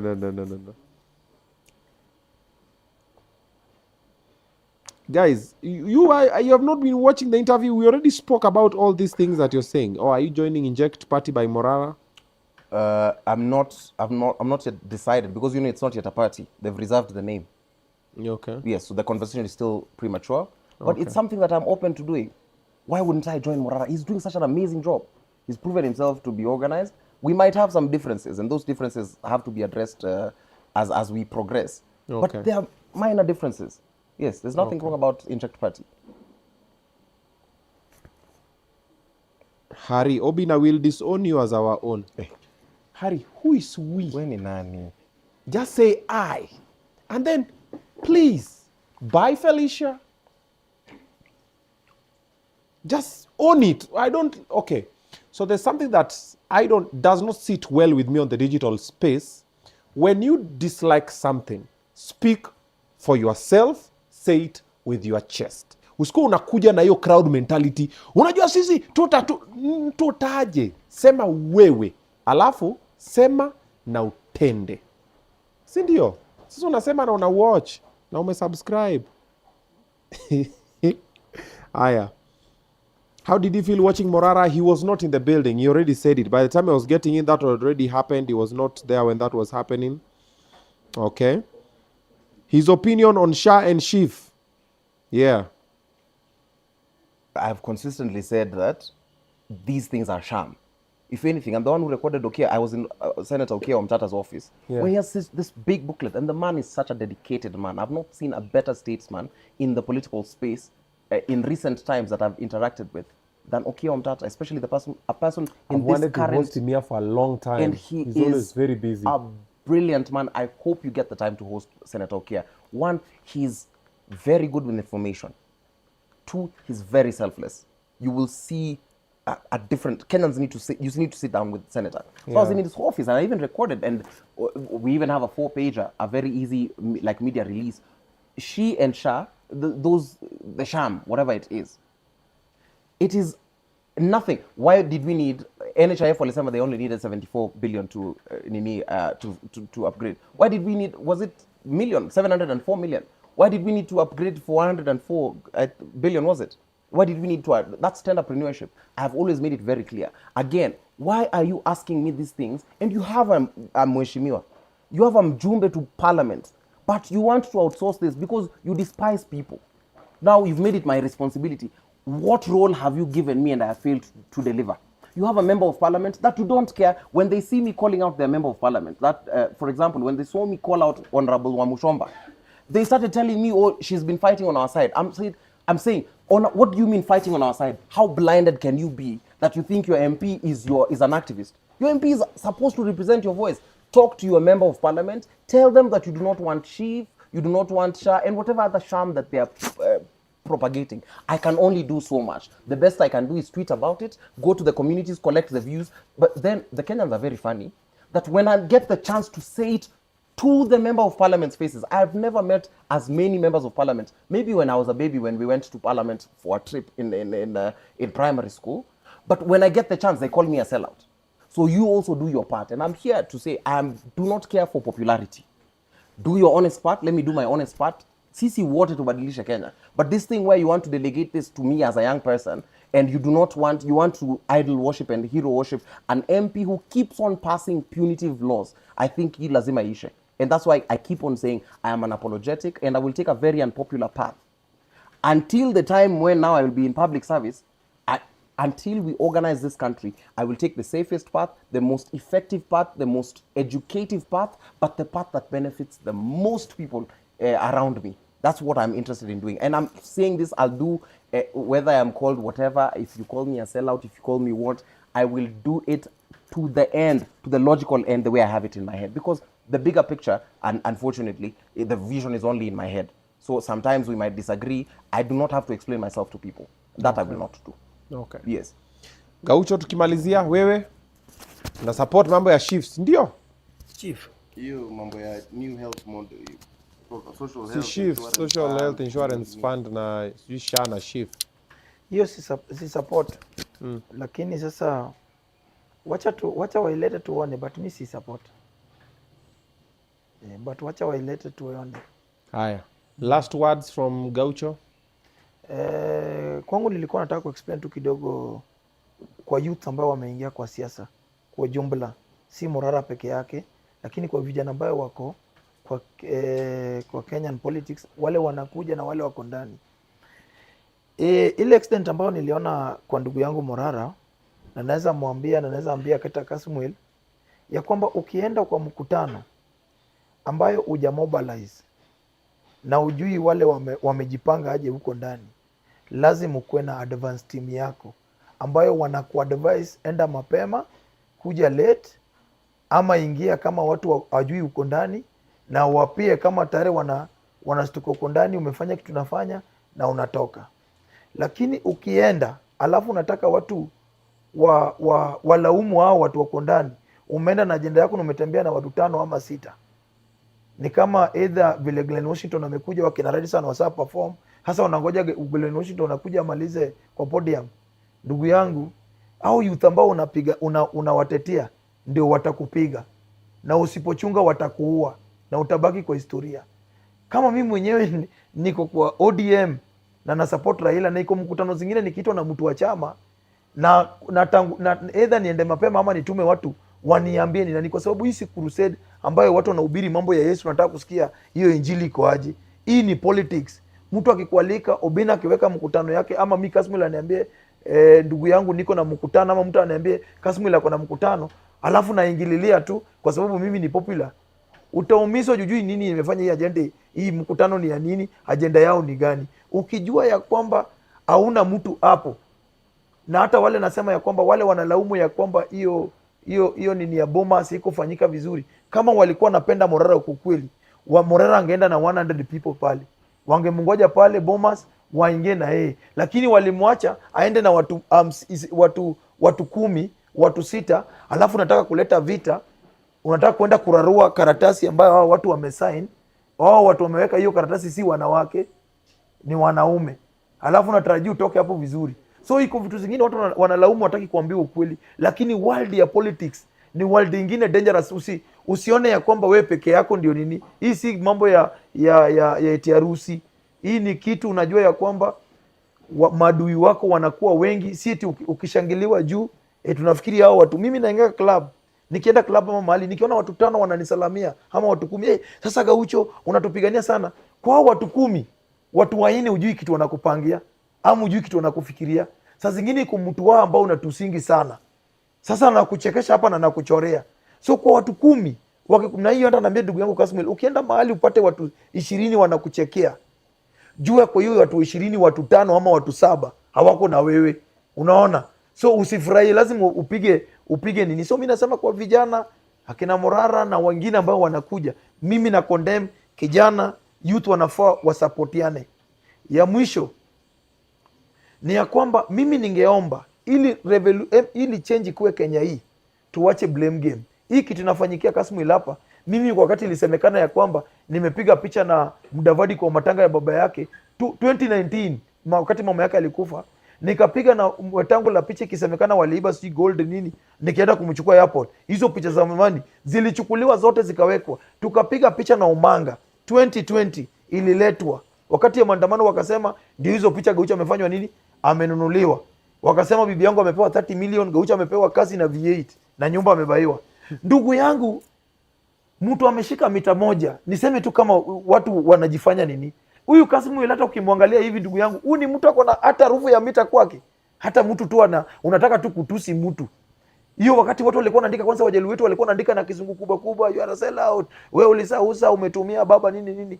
Hiyo ni vitu zinakuanga. And the same time na naambia hata ndugu yangu Kasmuel, ndugu yangu, mtu anaweza kupiga vita, si mtu akombali na wewe. Mtu anasema hiyo propaganda, si mtu akombali na wewe. Ni mtu anaona unapanda. So anajaribu vile anaweza kushikisha. Lakini mimi nataka nikuambie, mbali umefika, hatu tusiwe uambiwe nini, usijaribu kurudi chini, kwa sababu hakuna mtu alikuandikia barua ingie kwa siasa, na hakuta mtu anafaa kuambia kwamba sasa ni time yako ya kuretire. Lazima upigwe, lazima utusiwe, na that's why even Jesus Christ hajawahi rudi dunia hii. Hata Mungu akimwambia rudi uokoe watu, anakumbuka hao watu. Nilibadilishia Wajaluo na Waluya na nini ugali na samaki, wakakula mpaka wakauza kama mali. Wakikuyu walikosa fare, nikawawekea njia juu ya maji, lakini dakika mwisho walisema wataki mimi, wanataka Yesu Manaba. So hizi vitu ziko. Wakati wa maandamano mtu alikuwa mbele ni Kasmuel, nao wakina sijui nani ndio walikuwa nakimbiana. Leo wamesahau hiyo vitu zote Kasmuel amefanya. Ubaya yake ndio wanafocus nayo, na wale wanampiga sana unapata ni vijana. Hao vijana wanasema Gaucho ni mtu ni pro Raila, Kasmuel ni Judas, Boniface Mwangi wakimwona wanaona Martha Karua. Hasa kijana mmoja ndio wanataka kusema eti ni mzuri, badala watafute mbinu ya kuleta Gaucho pamoja. Kasmuel, Morara, Anifa, ule kijana anaitwa sijui, huyu alikuwa anasema ni Wore, anaitwa alikuwa anaitwa nani huyu kijana, alitoka mapema. Kwa hiyo Kairo, sijui anaitwa Kairo. Kwa nini hao group yote ikuje iwekwe pamoja kuseme Gaucho wewe ni pro Raila? Unaweza wacha story ya Raila kidogo, juu ukiona Boniface Mwangi tayari umeona Martha Karua. Morara pia alikuwa kwa dini ya Ruto, alikuwa na yeye akimsaidia campaign. Tukuje pamoja tuseme sasa agenda tuko nayo ni agenda ya kuokoa vijana na kuokoa nchi yetu. Lakini the moment unavuruga Kasmuel, unasema Gaucho ni pro Raila, unasema Boniface Mwangi ni pro nani Martha Karua na group ya akina nani ule former governor wa Makueni, Kibuta Kibwana. Alafu unasema ya kwamba eti vijana tutakuja kutoboa. Tutatoboa wapi? Gaucho iko na group ambayo inamfuata. Thurumali yuko. Kasmuel sasa iko watu wanaoshamuamini. Obinna iko watu wamemwamini. Iko watu wanaamini Boniface Mwangi. Inamaanisha vijana bado tutaimba tu the same, wale watu ndio tutadivide, tena hao watu ndio wakue kwa power. So kama vijana wako genuine ya kwamba tunafaa tuokoe nchi yetu, tuwache kudivide na hapa kwa social media. Ya mwisho ni social media inanga kura mingi. Kura iko mama pale nakata sukuma, anajua Gaucho alimfanyia nini, anajua Kasmuel alimwambia nini, anajua Boniface Mwangi alimfanyia nini. The moment tunaenda na hii division ni tunafurahisha hao watu wako juu. Ni vijana tujisimame pamoja, kitu kifanyikia kumorara tuna condemn sisi wote. Mimi sikiona nani huyu alikuwa anapigwa, alikuwa amechorewa. Natoka kuongea hivi naona natoka hivi kwa mkutano naona vijana wameingia kama 50 na wanamuendea. Nilibaki nirudi hapo ndani nikasema kama mnataka kupiga huyu jamaa then munipige na yeye. Ikabaki nimtoe nimsindikishe mpaka side za huko National Theatre, kwa sababu ni kijana mwenzangu. Ni vile tu team ni tofauti. Yeye anachezea Arsenal, mimi nilikuwa nachezea Barcelona ambayo inaongozwa na Raila, wakina nani wanachezea nini. So hii division, alafu kujifanya kijana moja ni mzuri kuliko mwingine. Boss, tunatakiana ujinga ya Kasmuel, ufala ya Gaucho, nini ya Obinna. Tukiungana tutaenda mbali. The moment tunadividiana baada hakuna. Kasmuel atamake decision yake, Gaucho atamake decision yake. Nyinyi tusieni. Gaucho akienda nini, tutoke leo na Morara tunaenda naye mali kama Mukuru, tuende Dandora. Vijana huko zingine watasikiza Dandora, watasikia Morara ama watasikia Kasmuel. Wanataka kusikia huo Gaucho na ujinga ya. Nikienda na Kasmuel kwa university, watataka kusikiza Gaucho, watataka kusikia Kasmuel. So lazima tuungane, then tuta champion interest na tutakoa hii nchi. But kama ni hivi, My friend, vijana bado tutakaa juu ya mawe, tutakaa juu ya milima zile. Hao wazee wanazidi kutuongoza kwa sababu tunatumia social media kudhalilishana na kudharuliana. Asante. We Gaucho. Closing remarks 5 hours. Hey! What are you saying? 1 hour. 2 hours later. Haya, Kasmuel, conclusion, last remarks. I think if you're a young person and you're watching, specifically, if you're clear in your mind where you intend to go, just to go there. It will be really nice, and that's the agenda which I'm pushing, for the youth to unite. We are united by the issues, which are, we have nothing to lose but our miserable lives. Our material conditions unite us. What we need to do is champion for this together. And for me, this is a commitment that I'm making, that I've said this time without number, a revolution is not a popularity contest. I'm not here to be popular, I'm not here to be loved by anybody. Nobody told me before the first mandamano on the 18th of June that now go to the streets, we give you this mandate. I do not think that you're being fair to your frontliners, and I'm speaking for myself, that all those responsibilities that you think you've given me, I need you to remove them from me. I need you to remember, mimi si wenu, but if you want us to work together, let's sit down, because you don't come to, when we say we're calling for public participation, you don't show up, then you want to blame me. You don't show up when I say that we're doing civic education, tukifanya the small ones, you don't want, you want pomp and color. You despise, you Kenyans, you despise poor people. You despise people who do not give you delusions of grandeur. You despise anybody who does not look like the leader you're trying to replace. For me, if this is your end of your journey with me, asante for this far, but I need you to understand that I am not here to be loved by you. I am here to transform our country. I'm here for us to champion for good governance. If you do not like how I'm doing it, I want you to also get on the streets and do your honest part. I will not lead people's children to any other demonstration without a clear agenda. I will not be used by any government, CG official, people. Like, I remember there's a county when they wanted to impeach Kawira. They sent me dossiers. They said, oh, this is it. And they even offered me some money to expose. And I said, I will not do that. I will not participate in expose politics. That is not me. This is a dream come true in the sense that I didn't think it would come this soon. In 2022, I made a video on a really small account that had maybe 7 followers. And I said, I intend to get into elective politics in 2027 going forward. Now that I'm working out this way, I need you to also try and ask yourself what those questions are. Do not try and fit me in that little mental box you have for me. I'll just remind you, whether you think this is hubris or not, if this is going to get me deplatformed further, I do not care. I did not come here to be popular. I came here with a very clear agenda that is to transform our country. If you do not like how I do it, if you see anything, stick to the issues. Don't tell me, oh, I don't care about how I look. I don't care about what I drive, what I wear, my shoes. I don't care about those things. If we stick to the issues, the constitutionalism, the push for good governance, for accountability, and for the war on corruption, then we can be aligned on the issues. Either you go and vie with Banana Party, go and vie with the Orange, go and vie with whatever. As long as we are united with the issues and we are committed to a better Kenya, then that's it for me. I'm interested in ensuring that I have a future for my children that does not involve anything. So whatever you call me is not going to stop me from stepping into my destiny. And I have a place where I can go. I have people who love me. I have a home I can go to. It does not have to be this. That accountability you should demand from me. Ask yourself before you come to me with those silly remarks that you usually come to me with. Have you expected the same of the people you voted in? Because you're the one who voted this thing. Some of these bloggers that are here, let's talk about them. They're tribal bigots. They're the ones who sold us this government and told us this is the best thing. Now they're spreading rumors and lies about me. They're saying, oh, the man has been bought by this. He has been given a parliamentary appointment or whatever it is. There are people who even said, now I walk around in GK cars. Someone said, oh, I was even seen.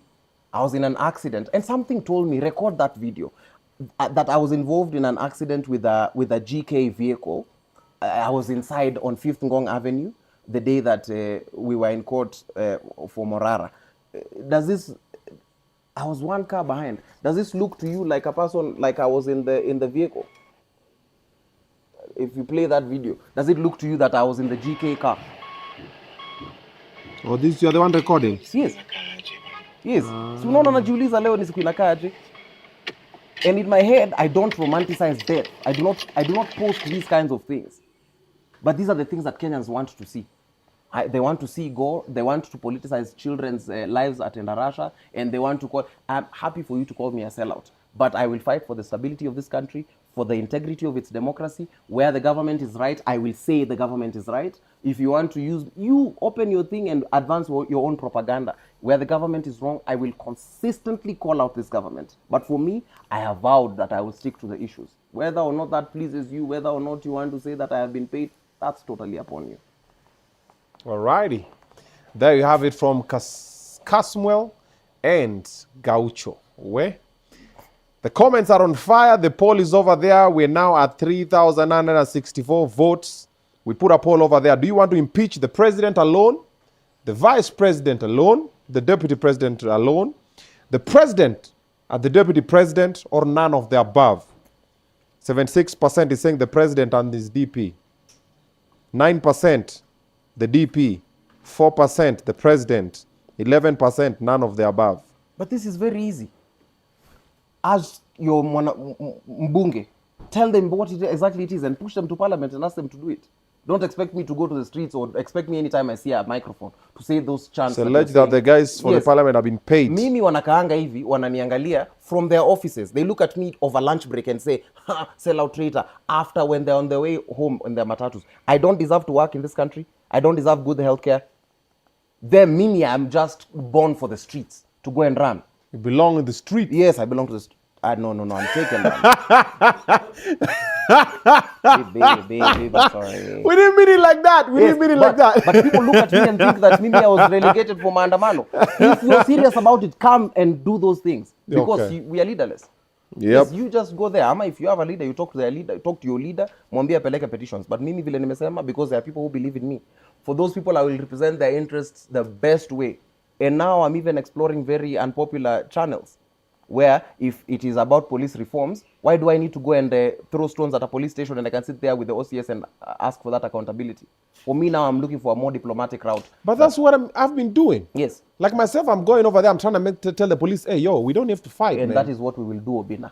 I will partner with you. I will ask you what are some of those networks you have. We pick them from there so that even if it is getting justice for our people who are killed, we do not need to get more people killed in trying to look for justice. Mimi nimekaa hivi chini and I've said it will make me even more unpopular. I will pursue the diplomatic route. Unless everyone now we agree, 10 million people on the streets again. I'm not going on the streets for sham protests where I'm being chased after the whole day, being hurt. I'm being hurt, naanguka naumia, alafu kazi yenyu ni kunicheka. Yeah, ni sawa, lakini hiyo nilikwambia hiyo. You see, there's something that Kasmuel has said that makes a lot of sense. Some will see it, some will not see it. It's very easy to say someone did not do something the way you wanted. But the question is, can you do it? Can you be a Kasmuel today?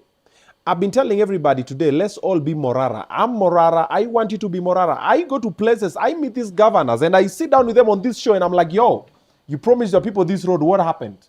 I sat down here with the CSS before they were shuffled and everything. And we hold them accountable. I sit down with them, and I'm waiting to sit down with the president. I'm waiting to sit down with the deputy president. I'm like, yo, you promised this and this. What's happening? I want to sit down with the president and tell him, okay, explain shift to me. Like I'm a Mamboga. Let me understand why I don't need an HIF anymore. And when you do that, when people see with them, it is going to make me unpopular, but I will pursue this diplomatic route. Exactly. If it means dialogue and asking the questions, because I have been given by God the gift of the gab. I can prosecute my ideas. I have a clear flow of thought. That is not something I take for granted. I will sit down with whoever, and we will find the best way to steer this country forward. As unpopular as it might make me, I do not care. I have done my best. I have proven myself on the streets. I have proven myself here. The only place I have not gotten the chance is to speak truth to the people who actually hold the power. And I will do that. I can't wait to do it. As I conclude, all of us Kenyans, we should be very ashamed.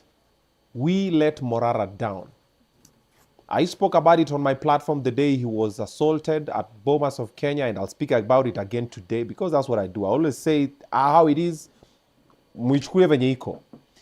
If we only protected Morara, he will not be walking like that. Have you seen the video? I saw the video of him walking. I was heartbroken. I saw it today. I was like, this guy is trying to fight for Kenyans, and all we could do, now you're there supporting him on tweet. Oh, Morara, don't worry. Don't worry about what? And we would have been there for public participation. When the guy went over there, nobody went there with him. And that is what most Kenyans want. Yes. Go there, get beaten, then we say, yo, They've been seeing Boniface Mwangi being arrested all the time. They don't care for Boni. And the other guy, the slim one. Julius. He's called Julius. Julius, who is always being arrested. He's always being arrested, being beaten. People don't Guys care. are just like, oh, you represent us. Yes. We love, we support. But Yes. when you're having your pain and Baba Alifinyu and the former government. Nobody cared. But guys are like, oh, yes, now Baba fought for liberation, fought for multipartyism and everything. But you don't know the pain that he went through and his family and everybody. Don't be that type of person. Before you tell me, Obinna wewe, tumekurejecta huko na sisi. Wewe ulikuwa kwa street.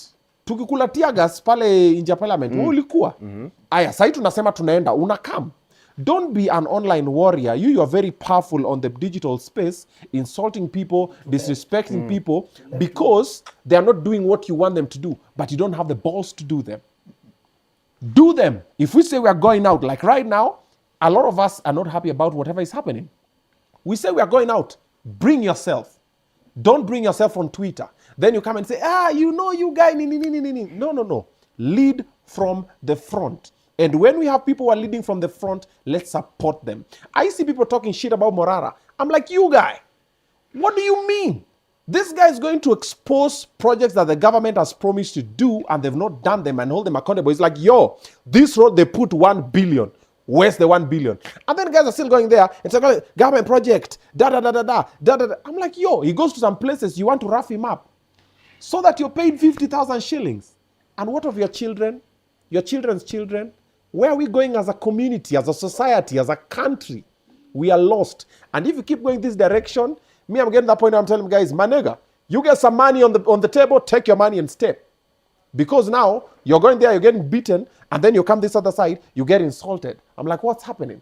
You go over there, they put $1 million in, yeah, man. I'm like, yeah, my guys, this president, tano tena. Because now the direction we're going, hapo ndo tunaenda. The few who are coming out with confidence to talk for us, we are insulting them, we are not supporting them, we are hating on them.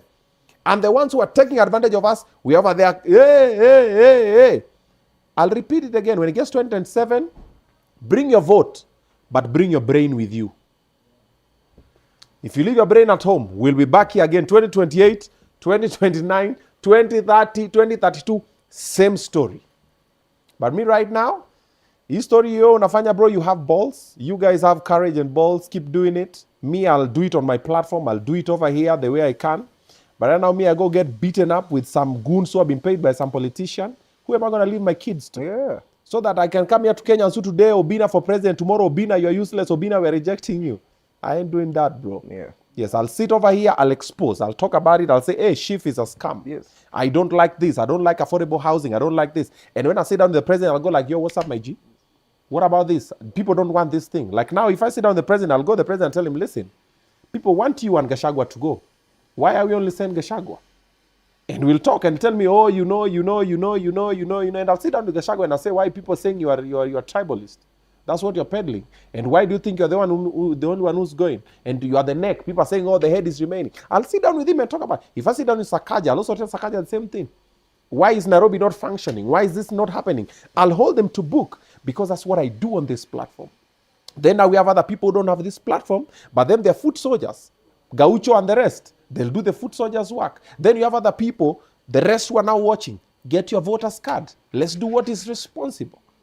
That's the way we do it. But tukishinda tunapigana, unanitukana, minatukana Kasmuel anatukana Gaucho, nani. All of us young people, we are losing this thing because we're already losing direction. The way we're moving, we're just going, but we don't know where we're going. We're just going and we don't know where we're going. Then, you know, when you divide and rule, that is what the whites used to conquer Africa. Yeah. It's being used again even with these political parties now.